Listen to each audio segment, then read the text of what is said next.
தமிழகத்தின் துணை முதலமைச்சர் பதவியில் ஆதவ் அர்ஜுனா அவர்கள் இருக்காங்களா அப்படிங்கிற கேள்வி சோஷியல் மீடியாவில் பயங்கரமாக அது எழுந்து கொண்டு இருக்குது.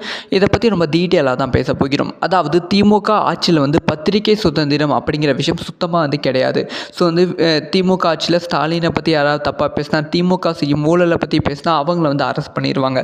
சவுக்கு சங்கர், மாரிதாஸ் அந்த மாதிரி பல முன்னணி பத்திரிகையாளர்களை அரெஸ்ட் பண்ணியிருக்காங்க. அந்த வகையில் ஆதவ் அர்ஜுனா அவர்களை பற்றி, முக்கியமாக ஆதவ் அர்ஜுனா செய்யும் முறைகேடுகளை பற்றி இன்று மாரிதாஸ் அவர்கள் தன்னோட சோஷியல் மீடியா பேஜில் ஒரு வீடியோ ரிலீஸ் பண்ணியிருந்தாங்க.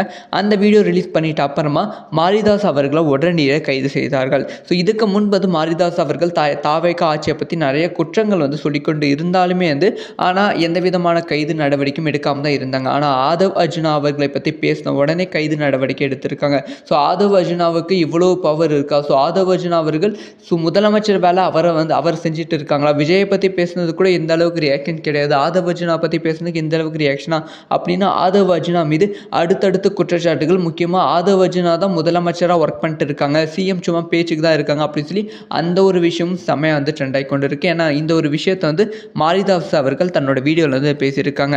ஸோ மாரிதாஸ் அவர்கள் பேசினது சரியா தப்பா? ஸோ ஆதவ் அர்ஜுனா பற்றி பேசின உடனே ஸோ மாரிதாஸை கைது செஞ்சது சரியா தப்பா அப்படிங்கிற உங்களோட ஒப்பீனியனை கமெண்ட்டில் லீவ் பண்ணுங்கள். ஸோ ஆதவ் அர்ஜுனா பற்றி உங்களோட ஒப்பீனியனையும் கமெண்ட்டில் லீவ் பண்ணுங்கள்.